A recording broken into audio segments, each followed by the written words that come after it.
2020 tornado that badly damaged it, really badly damaged it. Just so you know, there's a history all around us at this fire station. It is on the National Historic Registry, but also if you look directly next to Mayor Cooper, you'll notice there's a rocking chair there. That rocking chair has been here since the 1900s. It belonged to Captain Bass, and in fact, the park next to us is named for Captain Bass. So history is with us today as we usher in this new era at Fire Station 14. Please rise now for the presentation of the colors.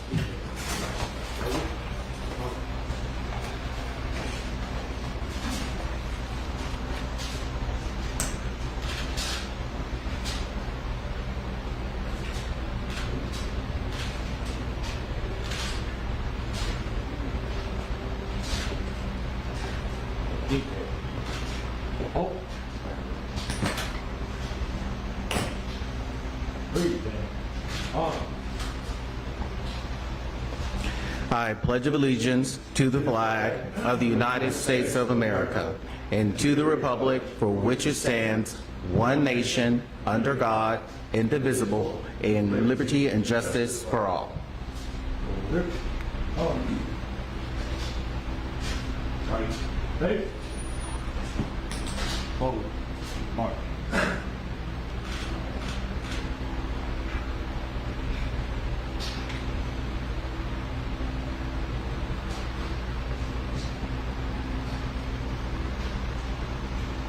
And please remain standing for our invocation by our chaplain coordinator, firefighter Simeon Williams.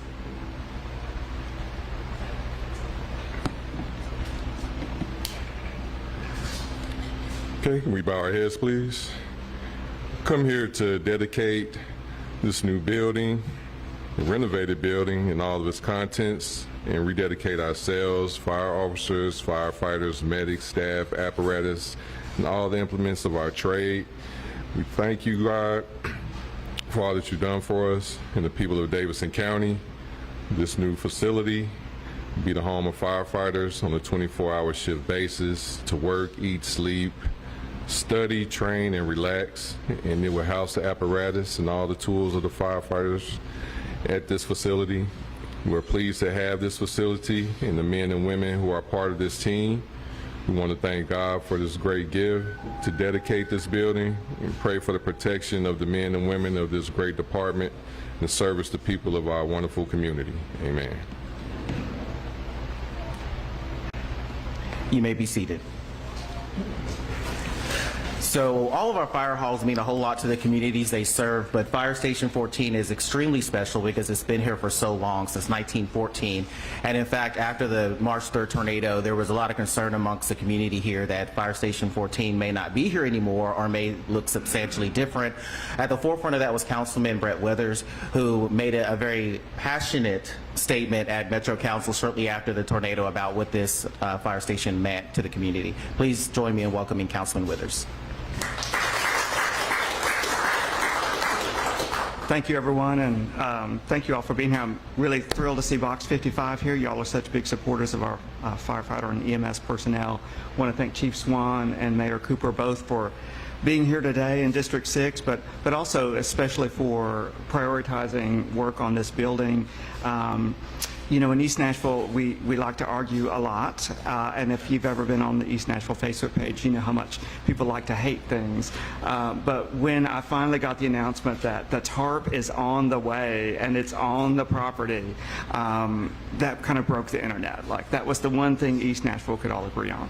So, but it's just really important to say that for the East Nashville community that kind of pioneered historic preservation, some of that work began in the 1970s and extended into Lockland Springs in the 1980s. You know, preserving, we often think of houses, but also buildings, civic buildings like this one, our churches, but also in particular Engine Company 14, the Holly Street Fire Hall. It's such, this is an icon of this community as a building, but more than that, it really is a community gathering place. When we had tornado recovery going on, this whole front lawn was the center of tornado recovery in this whole community.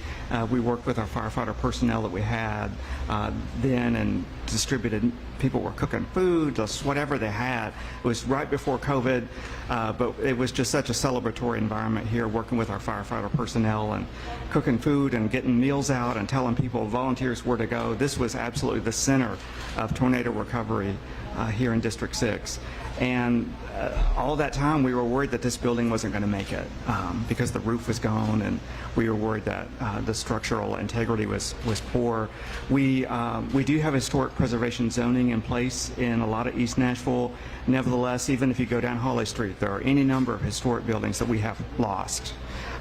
If you go to East End Methodist, and I know Mayor Cooper joined me there, you know, I was telling folks, you know, they had worked on fundraising for years and had just replaced their main stained glass window of Jesus the Shepherd in the front of the sanctuary. And they had just replaced it, and it was destroyed in the tornado. And Mayor Cooper was kind enough to join me there. They had a celebration where they had service on the lawn, and they gave out pieces of the window as a memorial for that building. Engineering work is still ongoing, and we're still not certain that we're going to be able to save that building. And when you think about what a loss that is to this community, that could have been Holly Street Fire Hall. So I really appreciate Chief Swan and Mayor Cooper for working with me to really prioritize this, to get a tarp on this building, to get it dried so that we didn't have additional rain damage. I distinctly remember firefighter as well as police and even some builder community members that we have in East Nashville climbing on that building, and the celebration we had when the tarp was here and we could finally get it on the building, and the excitement that we had to save it. And it's just such a thrill to have the building back today. It's better than ever, and more importantly than that, we're so grateful to have Engine Company 14 back in our community. You're absolutely part of our neighborhood in Laughlin Springs, and welcome home. Thank you.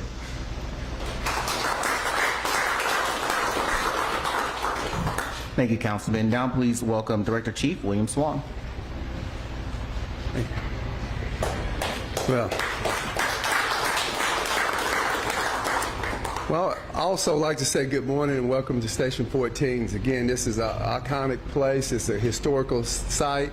Since 1914, this station was established. It was like the phoenix rising from the dirt, back into order again. I know that there was a lot of conversations, Councilman Weathers. You know, Joseph made a lot of points, and so did our councilman, and I'm sure the mayor will as well. But I will say this: when the tornado struck this building, it was used as a hub. It was used as a place to come to actually serve as a community place to actually, I guess, put back hope in. We're going to rebuild this area, especially this fire station. I've never gotten as many phone calls as I've gotten over anything than I have over Station 14. Contractors calling me, Chief, you know I can fix that. I was at church. I got a call from our great mayor who asked, Chief, I have a question for you. Yes, sir. Where is the tarp? And what I appreciated most about that was the concern from the community about the Nashville Fire Department. The men and women that work here, and these are our shift today, they are our most valuable asset to our department, because they serve the citizens of Davidson County. And it made me feel so prideful just to understand that we were loved. And a lot of times, you know, you don't feel appreciated until something happens. But when this event took place, we had multiple people reaching out. People were concerned about rebuilding this station.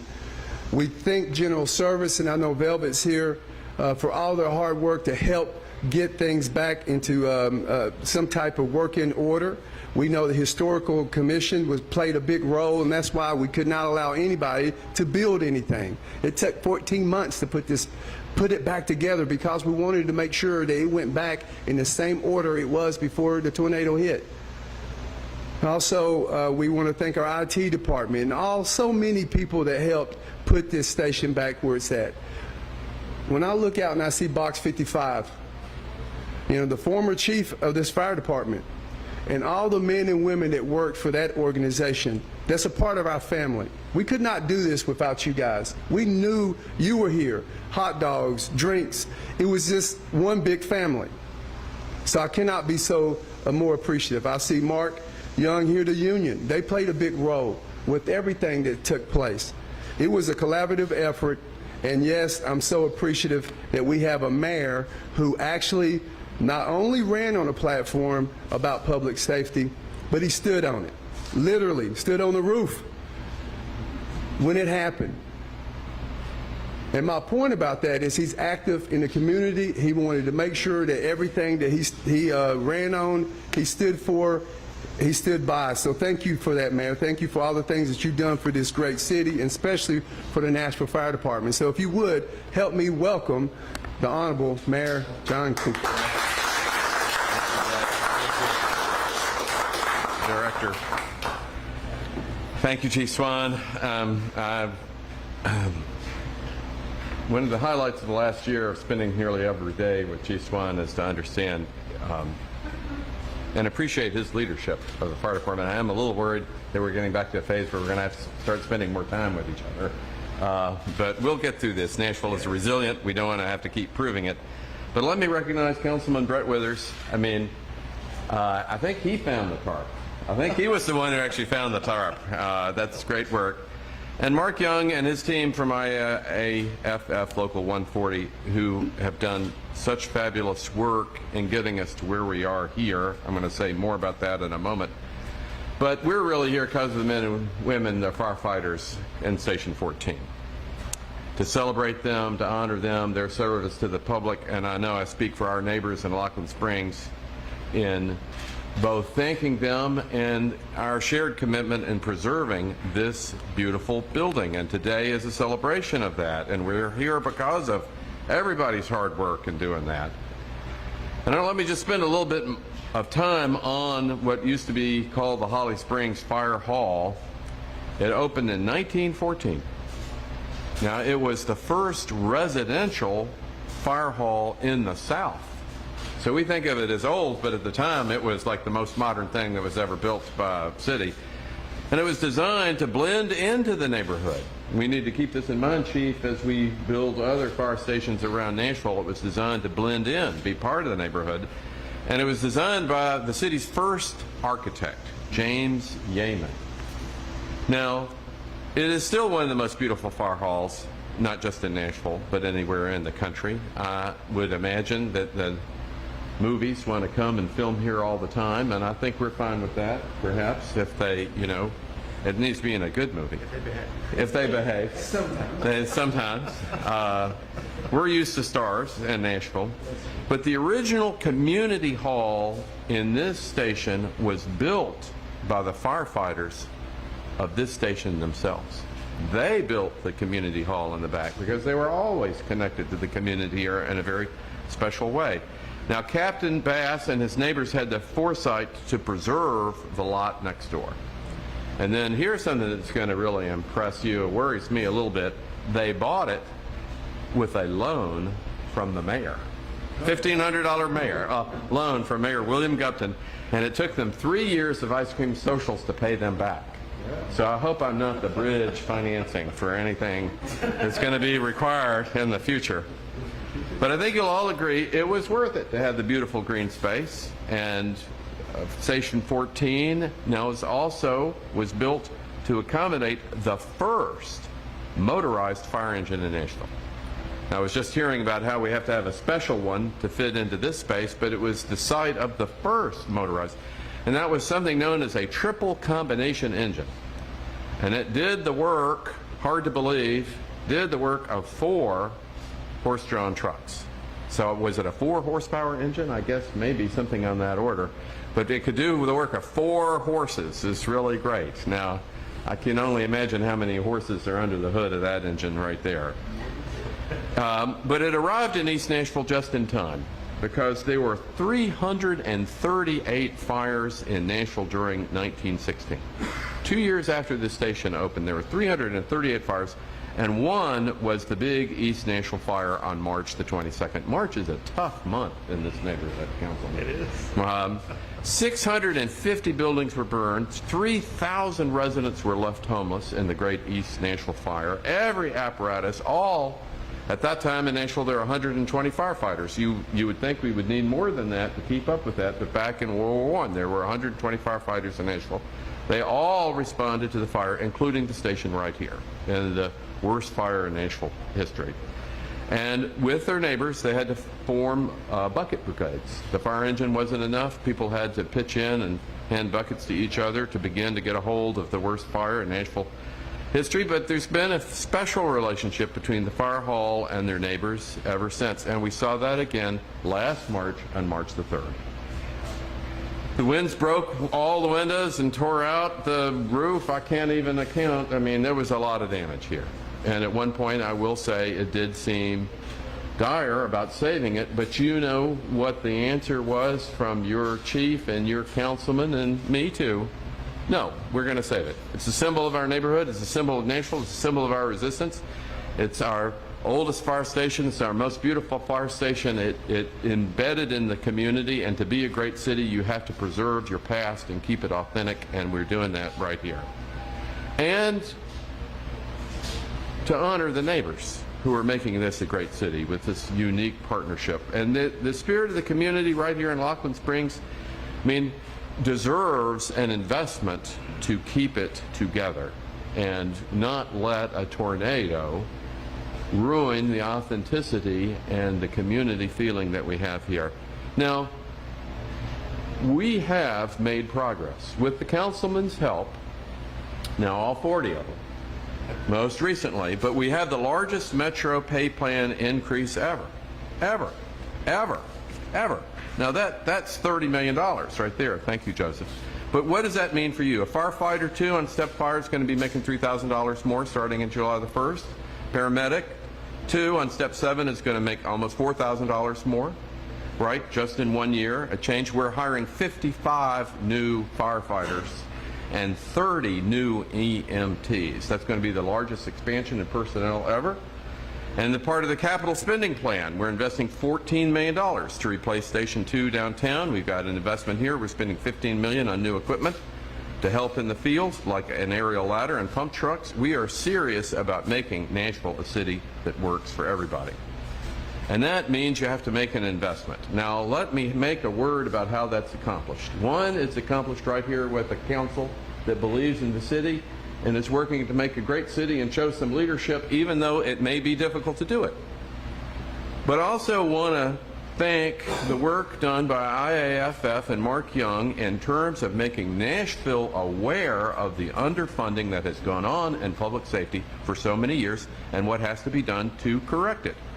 And we have underfunded public safety and in fire protection, but funding requires public support. Funding requires public support. Even Brett Withers can't get you money for something that has no public support. But making the case to the public, engaging the public, I want to thank Mark and IAF, the union, for educating slowly but surely the public that we need to spend money on public safety for us to be more safe. And that's a public education mission, and public funding requires public support.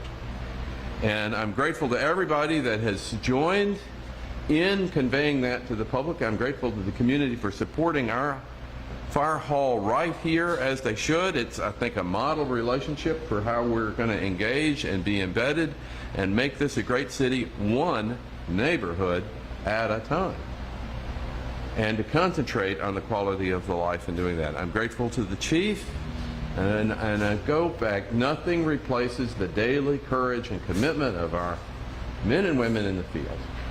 And what we ask them to do, I don't know if the phone could ring in 30 seconds and they could put their own lives in jeopardy to serve us. It might be tomorrow. Sometime for sure, I bet it's this week. Wouldn't you think, Chief Dozier? And that commitment to us is not something that you can ever adequately express thanks for. But you can do the hard work of engaging with the public and provide funding and support at a minimum level of training and equipment and safety and fire halls to at least make their risking their lives for us a reasonable proposition, something that's trained and prepared for, something that we're able to execute flawlessly and quickly.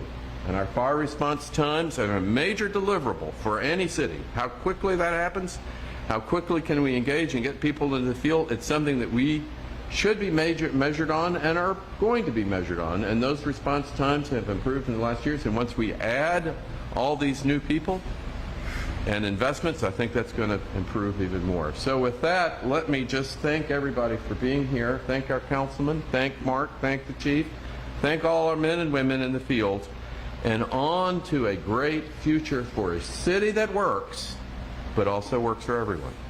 Both of those things are hard to do, but we are busy in the work of getting that done. A city that works and also works for everyone. Thank you all very much. Thank you.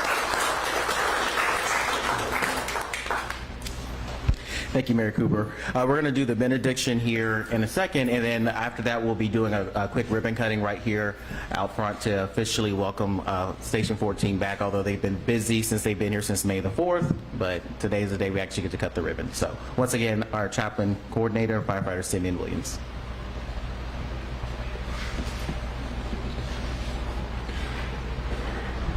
All right, let's bow our heads, please. Just remember to always be thankful to those who have helped us get to where we are. For every ending, there's a beginning. For every memory, there's a dream ahead. And as we conclude this station dedication, may we walk away from this gathering inspired, and may we walk away with the will and courage to move beyond ourselves and leave our noble mark on our beloved community, city, nation, as well as the earth. Peace be unto everyone. Amen.